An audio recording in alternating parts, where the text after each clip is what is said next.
So now that we've talked about microphones and the camera and the connections and the various types of microphones, you heard me mention that this microphone, the shotgun style microphone, is most commonly used in production. And that is the case in this class specifically. We try to teach this microphone because it's a pretty common microphone you're going to run into, at least the style of microphone and the type of microphone. Typically, it's on the end of a pole. This is called the boom pole, sometimes known as the fish pole. And it extends, it has settings here for extending so you can get it far away, out over the talent in a large set, still be out of shot. More about that in a moment. But before we mount it on the end of the pole, we need something for the mic to rest in. And that is where this comes into play. This is the Blimp. Not a Zeppelin, that is different. The Blimp. It is a protective case. You may have heard me mention earlier that there's some advantages and disadvantages to a condenser mic versus a dynamic mic. The condenser mic, such as the shotgun, it's very susceptible, I should say, to self-handling noise, meaning that if you touch it, you're moving it, it makes a lot of noise. Very sensitive mic, so it picks up that handling noise. We call that self-handling noise, and a lot of microphones are actually rated on their self-handling noise. A dynamic type microphone is not as susceptible to handling noise, but it's also not as sensitive. So since we've decided to use this more sensitive mic on the film set and mount it in our Blimp, the Blimp helps reduce the handling noise. And I'll show you what I talk about, or I'll show you what I mean in a moment when I open up the Blimp and we mount the microphone inside. So first off, this Blimp design is modular in its design. It's modular, meaning that each section is designed to come apart. It's a twist off. It has a series of tabs and slots on each section on both sides. So you have to be careful when you put it together to have a tab behind a slot so that when you twist two pieces together, that you're putting a slot and a tab together and twisting the right direction so that it snaps right into place without breaking off a tab. These are very delicate, and these are quite old actually. This kit has been around a while, seen a lot of productions.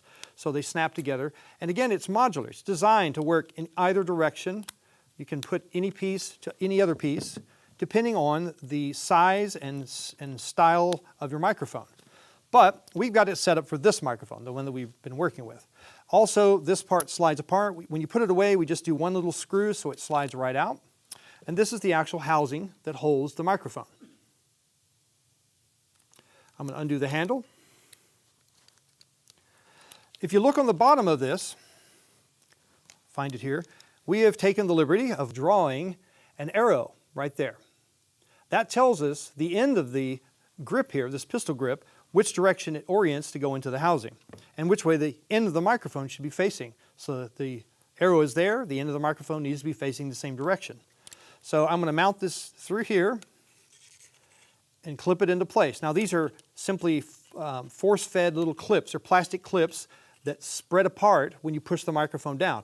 What I want to do is look at the baffles. I don't want to cover these baffles. I want to make sure that when I clip it into place, I'm behind the baffles, but I want to be as close to the front as I can to give the microphone as much support, but yet not go onto the baffles. So I'm going to put it about right there, push in, it snaps, and then I want to do the same on the back one. So now this is fairly securely mounted into these shock mount grips. So a shock mount meaning they have rubber type elastic holders on both sides, so that the microphone has some springy give there, should I say springy resistance. That is to help reduce the self-handling noise. It's a shock mount. It takes away the vibrations of the handler to the microphone itself when it's in the housing. You'll also notice when you're examining this closer up that there are all sorts of measurements here on this bar. You can actually unscrew this all the way, but don't. The only reason you should unscrew this is if you're trying to mount a different size microphone and you want to change the adjustment of these two shock mounts to different positions on the bar. We've already got them set up for the kit and the way we use these microphones. You should never have to take those apart. And it'll fall apart. All three pieces will fall apart if you do take it loose completely. All right, so let's move on with mounting the microphone into the housing. I'm going to make sure that I'm orienting the mic with the arrow and the slot here, so that this goes in, and as it lines up here, it lines up with the arrow and the slot so that the whole housing slides forward all the way to to the front. You might have to loosen this a little bit sometimes if it sticks to get it all the way in. I prefer to keep this handle tight at this point so it gives me something to hang on to when I'm sliding it in place. I'm not going to really tighten these down other than just loose finger tight so it won't fall out for a moment because I need to double check some things before I close everything up. We don't want it to drop out. I've got to do some other adjustments and checks before I close the whole thing up. And of course, we need to make sure that I actually have signal working and coming out of the microphone before I box it all in where I can't get to it. One of the biggest mistakes that people new to this do is they get it all built, close it all up, and then they realize they forgot to turn the microphone on or put the battery in. We're going to make sure we don't do that. Okay, now that it's mounted, we're ready to put this assembly on. Now, we have all these options. We have these ends. Each end could go on either end. We have this extension collar, which we could put on either end if we need to. But the thing is, we needed to make an evaluation of the setup and decide, do we need this or not? If the microphone were longer or I had it more to the front and it stuck way out, then I would probably want to add this extension collar. Because the goal is to keep the microphone as close to the source as possible without hitting the end here. So if you look here and I go, look at that one, I can see it's pretty close to the end. This one's a little wider, might give me a little more room. I'm going to say let's go with this one without making any adjustments. So I'm going to put it down in place, snap it in place. Now a quick check to make sure that isn't going to inadvertently rub and bounce on the end of the blimp here and cause noise on our recording. I'm just going to push on the microphone here and just push in with my finger. It's shock mounted, so I can move it, and I'll do it this way so you can see what's happening. I can feel when it hits the end. I can push by exerting enough force and have it hit the end of the blimp, but I know it's not going to, in normal use, hit that end, so I think this will be fine. Now I'm going to take and put this aside. I won't need this section for this usage, and put this on. Now, this is going to be going on here, but we wouldn't do this at this point because I still need to plug in the microphone and run the wire, but I'm just going to show you what it looks like when you close it up. But let's step back a step and actually hook up the mic cable and all the final steps. So I'm going to slide this out now, just enough to get to the input jack. So here's my XLR cable, my 3-prong balance cable, and I'm going to plug it in to the bottom here. Make sure my pins are lined up correctly. I may have to, in this case, hold the microphone. Okay, I'm going to pull this out a bit to plug in the microphone cable. I want to make sure I'm holding onto the microphone so I don't damage the shock mount or the microphone. Push that in. I heard it snap. There is a lock on the XLR cable here. This is what keeps the cable plugged into the microphone. You can't yank the cable out unless you release that mechanism there. Now that it's plugged in, I can slide the microphone back down into the housing all the way. I want to make sure I have a little length of cable sticking out. And you'll see on the bottom edge here, there's a slot right here. And this microphone cable is going to go in that slot, leaving just a small loop of cable here. We don't want to put too much force on this connector here. And this is going to look for a tab, look for a slot, make sure the slot is behind the tab. Turn, and you'll see the cable comes out of there, and it's locked up inside. At this point, I can tighten these up. And now we've got one last step. Once this blimp is actually attached to the boom pole, to the fish pole, I need to make sure that it can accommodate all the various angles that I might need the microphone to point. I might need it to point up, I might need it to point down, or even vertical, just a horizontal. We don't know. But what we need to do is deal with this excess cable, but allow this to go its full range in either direction. So if the cable were here, and I were to tuck it into this little safety channel here and then try to lift it up, it puts stress here. We don't want that. So what we want to do is kick the microphone all the way forward. I'm going to lock it down, make sure I have plenty of cable. I am going to turn the mic toward me. You're going to lay this cable into the channel, and I put my fingers down in the channel with the cable. Then you're going to grab this piece of XLR cable here, and you're going to slide it toward you. You're going to pull sideways. And as you pull sideways, it's going to drop right down into that trough, very simply. Most people will grab it. I'm going to take it out again. This is one of the mistakes that most people not familiar with this will make, is what they'll do is they'll grab it and they'll pull down like this, back towards themselves, trying to go across this angle. It won't work. It'll get stuck. It'll damage the cable. You want to slide it this way. So I'm pulling away from my body. I'm pulling just like that and letting it slide into the trough like that. Now that that's in place, we've created a situation where the mic can be in all angles, and I'm ready to mount it on the the fishpole. And I'm going to do that by inserting the threaded end into the female receptor there. And I'm just going to spin the pole. Slowly spin the pole, and as the pole is threaded in, it gets shorter and tighter into the connection. When I hit the end, I don't want to put too much pressure, just snug. And I'll stop about there, and I'm just going to turn this little wheel here just barely up against the handle. That's pretty secure. And now we're going to extend the pole. It depends on the shot as to how much pole you'll need. I mean, you could run it this way. Probably not going to work except for extreme close-up shot, because obviously you can't get very far out of the scene, right? If you need to be far back from the scene to cover the actors, you want to get above, you need some extension here. Okay, now that our mic is mounted in the blimp and we've got it attached to the end of the fish pole, let's talk about extending the pole. Much like in lighting, we want to use the end of the pole here. We're going to use the smallest section as our first extension. So we want to take that out to its maximum and tighten it down. Once it's out, then we can move to the next extension. And again, tighten it down. I'm not doing these too tightly, I'm just doing enough to get the job done.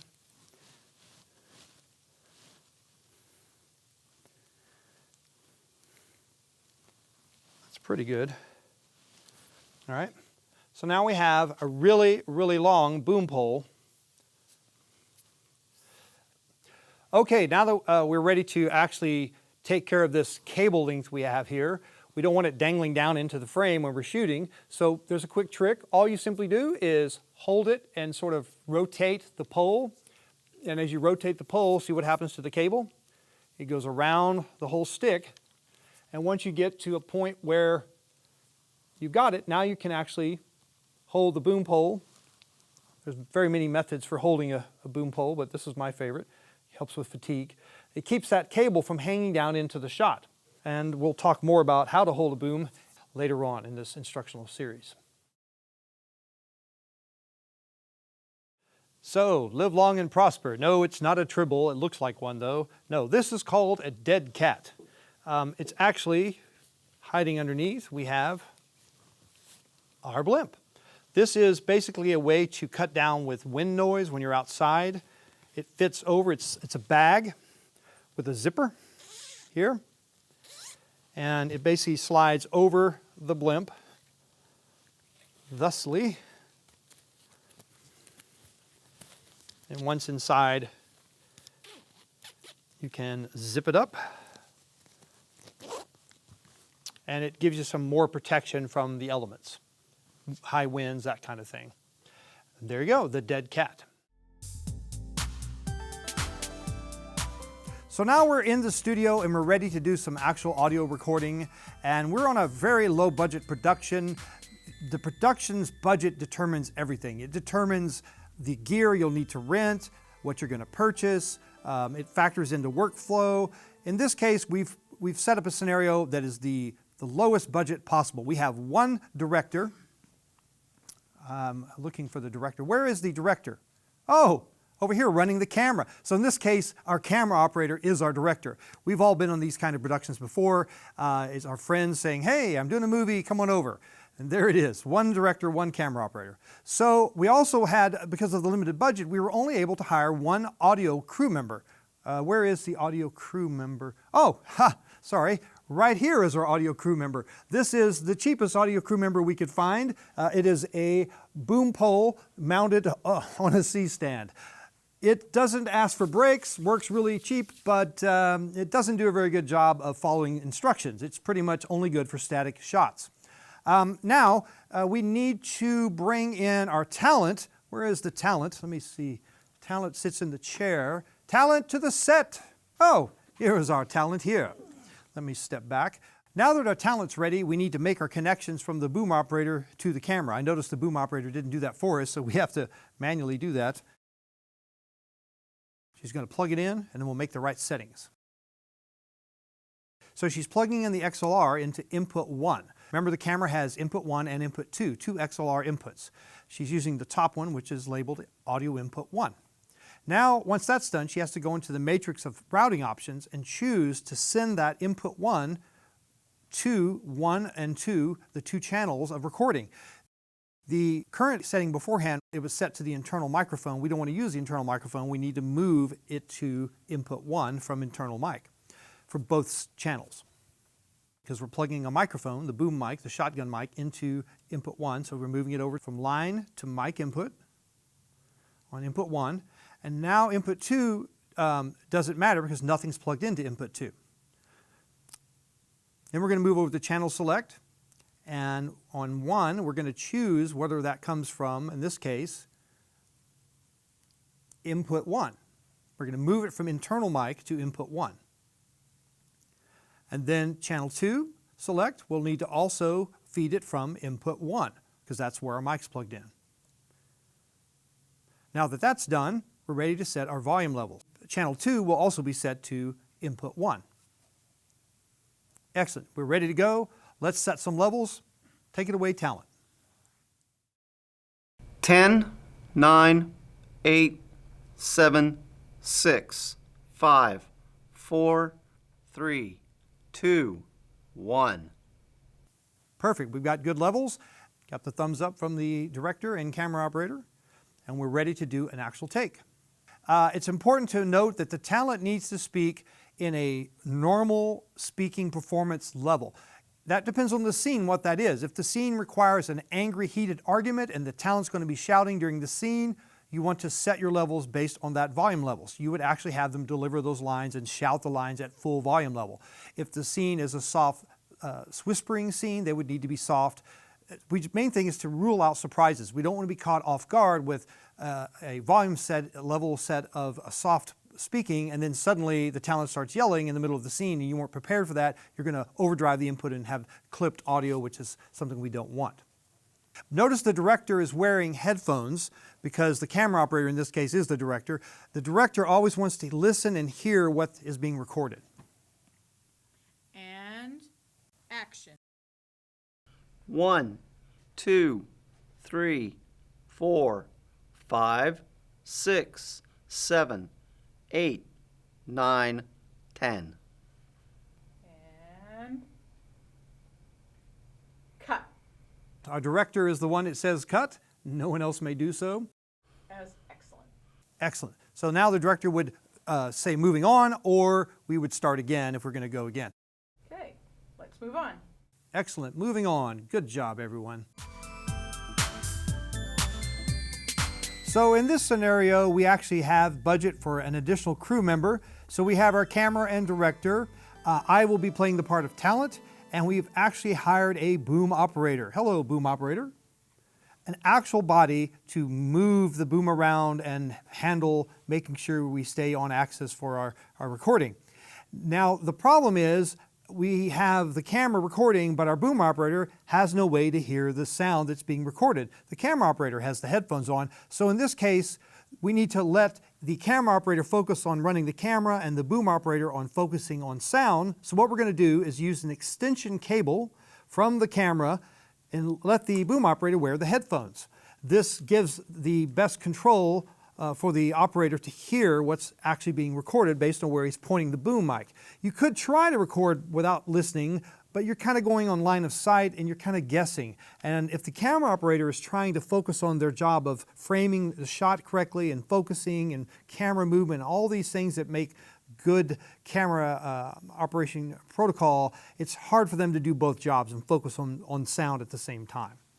All right, we're ready to do some recording. I will, how are my levels? Are we good? 10, 9, 8, 7, 6, 5, 4, 3, 2, 1. A little bit more. Could you? Oh. Hey, Mark, you're a little bit different, so you could talk a little bit. I can speak a little louder, maybe. That's what I do. I'm sorry. It's a habit. I could give you a silly voice. We're good. We're good. Okay. Well, I'll do a little something here. If you notice now, the boom operator has the boom in a good position to boom properly to cover the sound. All right, I'm moving into talent mode. I'm waiting for the director to give him my cue. Okay, this is picture up. Quiet on the set. Stand by. Camera ready? Ready. Audio ready? Okay, talent, you're all set? It's all yours, director. Thank you.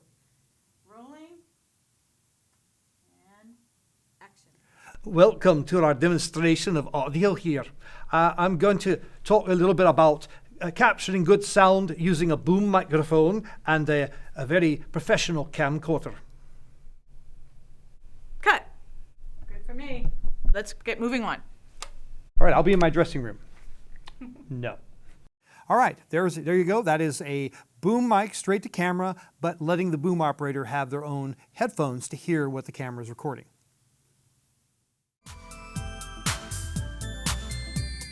So let's look at another scenario. In this production, we've increased our budget a small amount. Unfortunately, not enough to hire an additional crew member. We are going to get some additional equipment though. We still have our same camera director, operator, and we have our one audio person to run the boom mic. Let's take a look at that.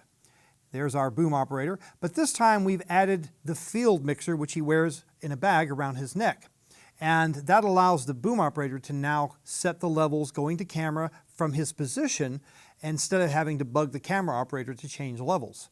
It also allows him to see visually with the LED VU meters what his levels are. And of course he has a place to plug in his headphones, which allows the camera operator to have their own headphones to monitor as well. I think we're ready to do a take.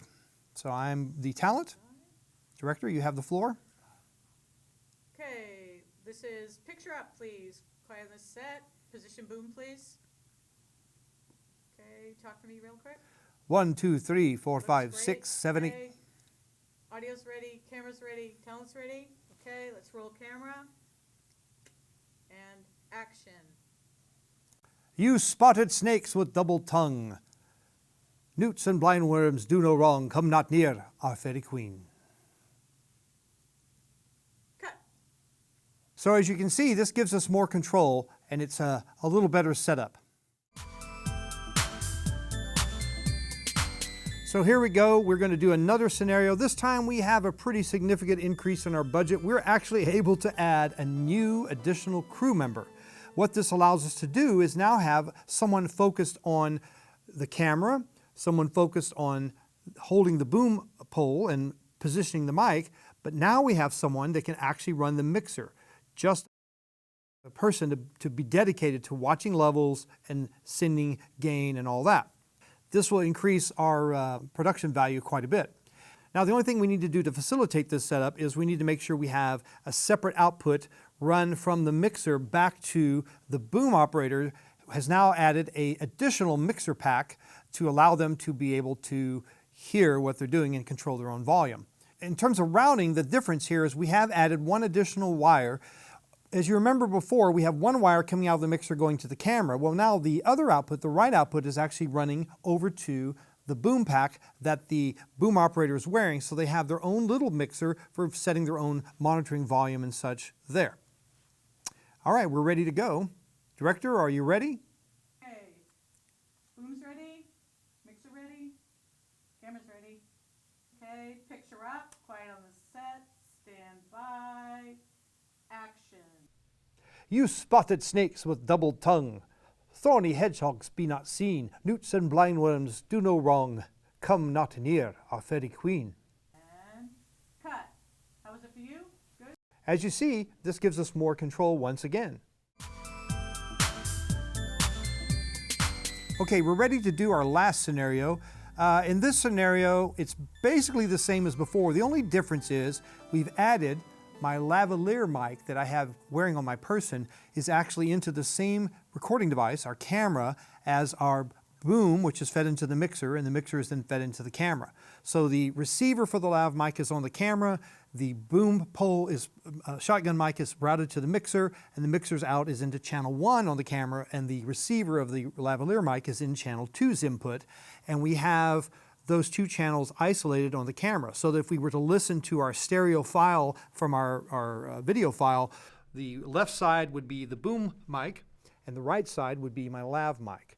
That way we have two completely different sounds. The sound of the room is being picked up much more by the boom mic, and the sound of my voice is being picked up more by the lavalier mic.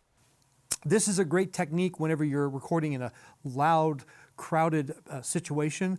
Maybe you're in a bar and you're doing a scene where someone is talking in a crowded room or a party, and you want all that noise of the background to not be on the actor's individual lav mic, but maybe the boom mic picks up the room. It's just a good option to cover. All right, let's do some recording with this setup. This is going to be picture up, everybody. Okay. Boom's ready. Mixer's ready. Okay. Talent's ready. Okay. Camera's ready. And roll camera. And we're rolling. And action. You spotted snakes with double tongue, thorny hedgehogs be not seen, newts and blind worms do no wrong, come not near our fairy queen. Cut. Good for Boom? Yep. Audio's good? Yep. Good for me. I think we got it. And let's moving on.